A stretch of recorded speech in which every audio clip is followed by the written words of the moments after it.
This is the X-Zone Broadcast Network, broadcasting worldwide on broadcast affiliates and satellite program providers, including CNN Broadcast Network, Sirius Satellite Network, Star Media, Good News Radio Network, Angel Broadcast Network, Wiki Broadcast Network, and WPBN TV. For more information on the X-Zone Broadcast Network, visit us at www.xzbn.net.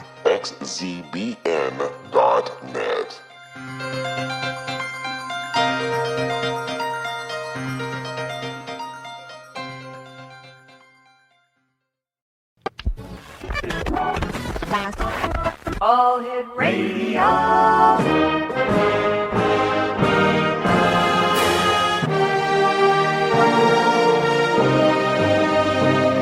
Welcome to the X-Zone, a place where fact is fiction and fiction is reality. Now, here's your host, Rob McConnell.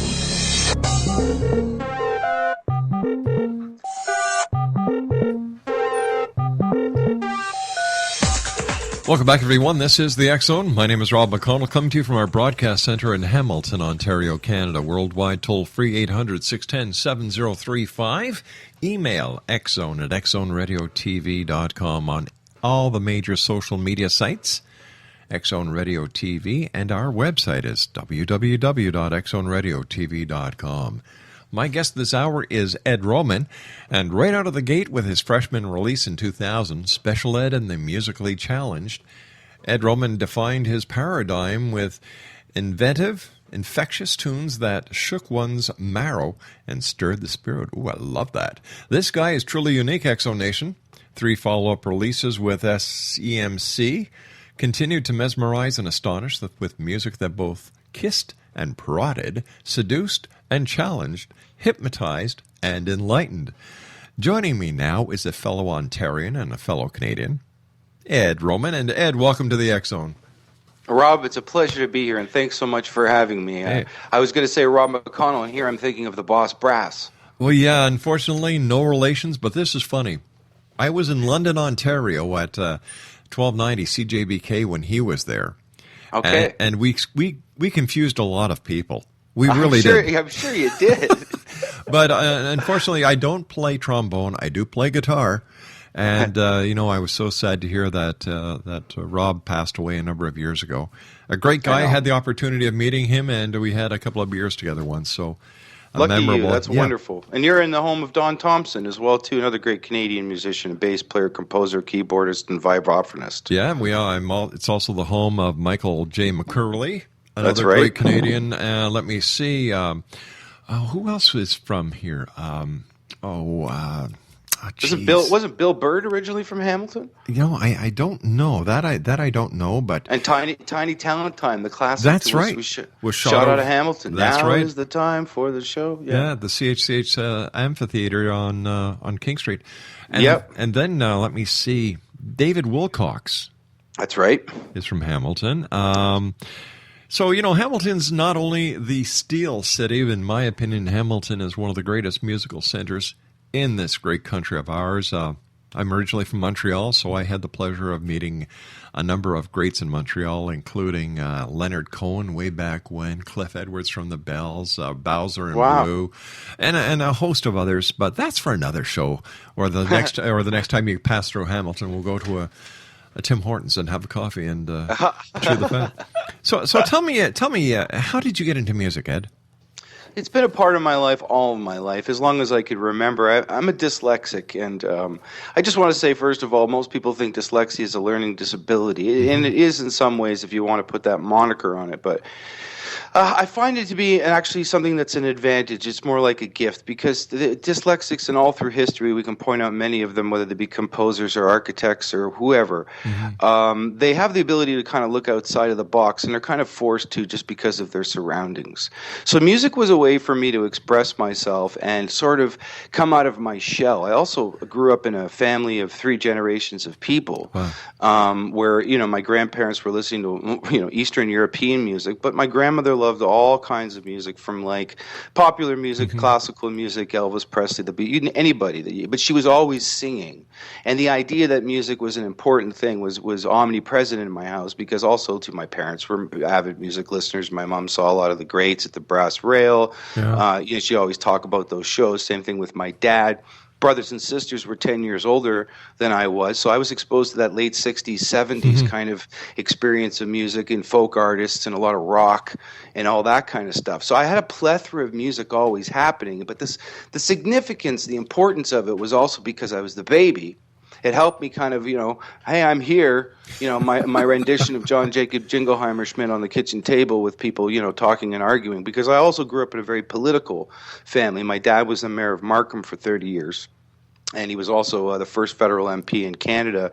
It was a coalition candidate. They had ousted the Liberal and Conservative leaders and asked my dad to run as an independent in Ottawa. And he was also the police commissioner, and he was a commissioner of York Region as well for 6 years. But it was also very important to be politically minded and to be thinking about what's going on in your community, around you, and nationwide. And to me, music, in many ways, especially the type of music I grew up listening to and aspiring like, had a lot of that meaning in it. So that's really the incarnation of Ed and why Ed exists and writes music today. It seems to be not only a form of art form for me in self-expression, but also a way to really sort of communicate my ideas when it comes to about life, politics, and sociological kind of things. Ed, you and I have to take a commercial break. We'll be back in 2 minutes. Exonation Ed Roman is my very special guest this hour.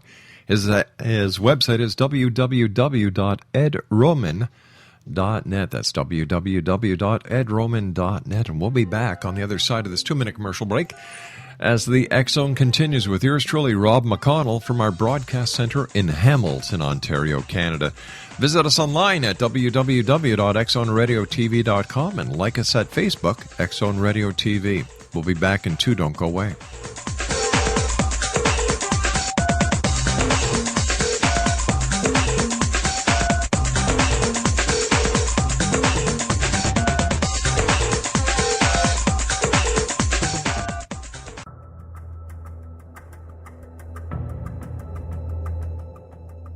Modern Esoteric, Beyond Our Senses by Brad Olson, consummates the lifology story about where humanity originates. It is the lost continents, the primitive wisdom, the mythos of creation, and the rethinking of ancient history as we are taught in academia. There is much more to the story than what we have been told. As this is the first book in the Esoteric series, Modern Esoteric starts at the beginning of time and accelerates up to this modern age. Future Esoteric is book 2 in the series and takes a forward-looking position ahead of today with an open and honest examination of the ET issue and various unexplained phenomena. To discover the writings of author Brad Olson, visit www.bradolson.com. That's www.bradolson.com.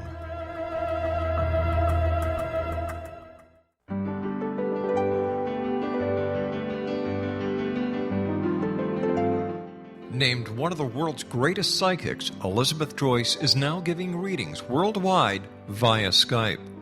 Elizabeth Joyce is recognized for her clairvoyant ability to help find missing persons, her analysis of dreams, past life regression work, mediumship, and her accurate predictions.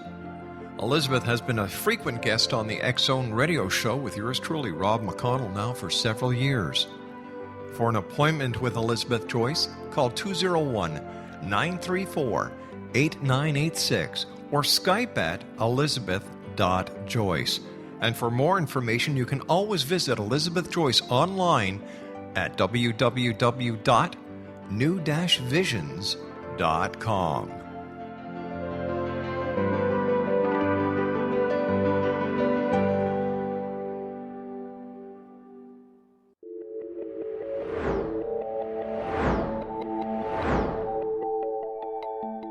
Do you have a dis-ease that you would like to alleviate through a natural means? Have you been contacted by angels, ghosts, or even extraterrestrials and want to validate these experiences? Or would you simply like to speak with someone who can help you find your life's purpose? I'm Dr. Joseph Mara, and I'm offering my services free of charge for first-time clients contacting me during the month of April. These free consultations include angel card readings, guided meditations, life coaching, and energy healing. If you have always wanted to explore these types of experiences but were skeptical or simply could not afford them, then take advantage of this free special offer. Contact me through my website, aguidinglight, spelled lite.com, to schedule your consultation today. Until then, I offer you love, light, and laughter.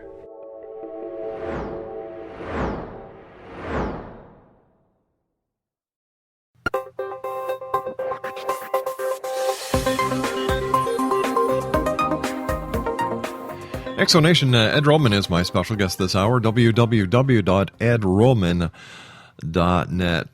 Ed, besides music, I understand that you also have an interest in what we talk about here in the X Zone, everything within the world of the paranormal to parapsychology. And I was wondering if you could tell me what happened to your family with a UFO that visited your farm. Well, that's a wonderful story, and it's really part of the family allegory. I was nothing but a thought probably in my parents' mind at the time when it occurred.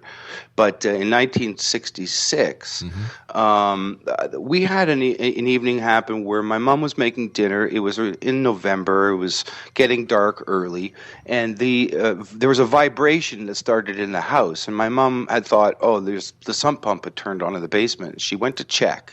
And when she realized it wasn't on, she started to come back up the staircase, which led into the bay window of our kitchen. And she thought, when she got to the top of the stairs, that there was an airplane that was going to hit the house. But then she quickly realized that it wasn't moving, but it was extremely bright. And she asked everybody at the kitchen table, my two sisters, my brother, my grandparents, to look out the window and to verify what she was looking at. Mm-hmm. And what they described was an oblong-shaped sort of ball that was hovering above the ground just in front of our barn. Now, what was interesting about the observation was that it was so bright that it was hard to look at it. It was almost like an arc light from a welding unit or something. And the odd thing about it, too, was that it didn't cast any shadows. That the actual trees themselves, as you normally would with a big spot, you'd see that distance prevailing of the actual shadow moving across a lawn or something. None of that was there. It was really sort of alarming. And at the same time, there was this sort of like grouping of what my mom describes as fluid lights. So almost lights that were like fluidly moving inside of themselves, that were around the lower second third of the actual object. And then what happened was they watched it for about 5 minutes, and then it moved up over top of the barn. They walked out of the house, and they watched it move to the southwest towards the Oshawa Pickering area. But my mom said it was almost moving like a bouncing ball, like, and if I can describe it, like following the topography of the landscape itself. So, my dad came home later that evening because he was in a council meeting, and, she told him what happened, and he was like, well, you're crazy. I don't know what that is. So my mom started doing some inquiring like you would back then. And she had called the Buttonville Airport, which is just off the 404, and they had reported tracking 6 different unidentified flying objects that evening. And as well, the David Dunlop Observatory had released a report to the local Richmond Hill newspaper and the Time the Markham paper about the exact same thing.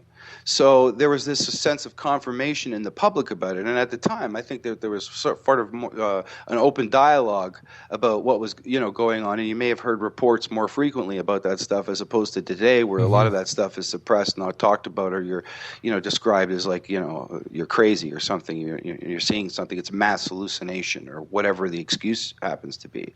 So for me, it brought a lot of validity in my own personal experiences of other things that I had seen in the night sky, and as well, it keeps me looking because it has that question ignited in me as somebody that's interested in the topic, and because of it, I've become a bit of an amateur ufologist, studying everybody from all the Roswell stuff to the Corona crashes. I'm a big fan of Stanton Friedman, and Jim Mars. I love a lot of his stuff, and he is a great guy. He's a great guy, and there's a lot of people bringing a lot of valid information, and that's what I guess I'm looking for. I'm looking for these stories that are by reputable people that are describing things that they can't explain, that are backed up by public things that are like, whether they're the airport or anybody. So for me, it's confirmation, but that's really where that story comes from. And I hold it true to my heart because like I said, it feeds me also too. I've written a song about it. It's called A Few More Days, and about the idea of maybe taking a ride with these guys and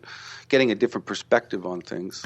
Let me ask you, why do you think that these craft are visiting us? Why don't they just land, get it over with, and say, hey, listen, we're here, no more